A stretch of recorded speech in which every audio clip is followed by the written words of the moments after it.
Right, well, So I and don't know it if comes and tells you what's largely going to confirm what you know already Right, wrong confirmation. with the company, right? And I think, but I do think you have to remember it's Washington, right? So as you said, this is a very insular institution. It's largely been left alone for a long period of time.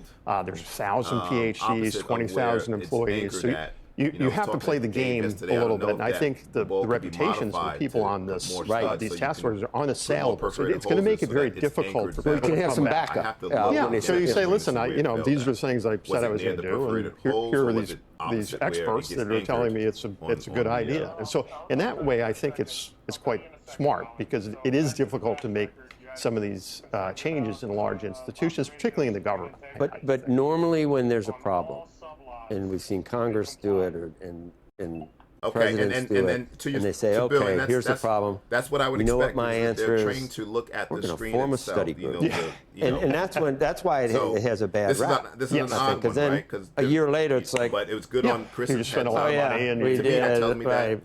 Well, the thing that Steve said that I thought was important is that they want to get the reports back by the end of the year, right? So which gives you some indication that it's not forever, that they're going to kind of get these things. And in Washington terms, 6 months is like, is lickety split, right? That happens. It's very fast.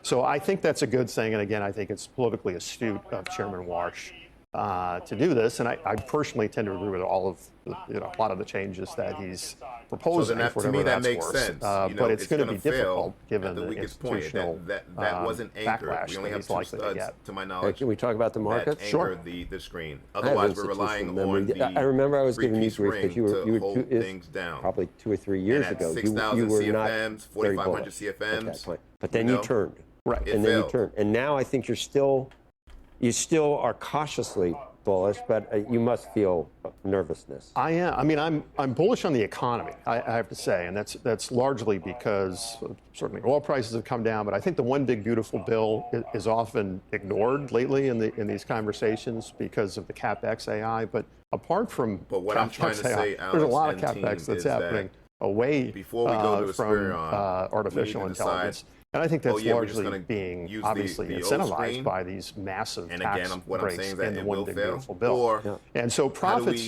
I tend to start with profits to try to figure out whether there's an economic problem. And profits up 22% for the year makes it hard to see there being much of a problem. The issue, I think, is that obviously so much of the market is concentrated in a relatively small group of stocks, and it's very difficult for active managers now, even from a compliance point of view, to match the index. From a regulatory point of view, people would say like your portfolio is over-concentrated, whereas the S&P 500, there's no problem. It just works the way it works. So I am more biased towards going away. I wouldn't be underweight tech, but I certainly wouldn't be overweight now, and I would be more focused on things. Are you ever comfortable if the multiple has a 2 handle? Are you ever totally comfortable? No. You're never, knowing you for as long as I've known you, anything in the 20s on a multiple, you just are going to feel like a lot of the moves already, a lot of the good news is there. I mean, I personally think that QE changed everything, because I've been doing this a long time, and I think back to the Fed now. You go back. I blame the Fed almost on everything. All I'm saying, blame or give credit to for we these should multiples. be anticipating their questions. Well, the problem is it's a massive misallocation of capital QE, right? Because it greatly incentivizes financial engineering as opposed to real CapEx. It's highly regressive. It's great for rich people, terrible for older people on a fixed income. It's caused an enormous amount of problems, in my view. It's also, not that anyone cares, it's made stock picking very hard. Where a traditional gram and dot approach is very difficult if no one goes out of business. If essentially the Fed's created and everyone gets a trophy cost of capital, and it's hard to pick good stocks and sell bad stocks in an environment like that. And that's why the active management, I think, has had such a hard time.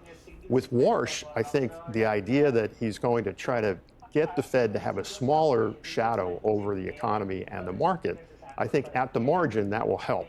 That will help active managers do a bit better.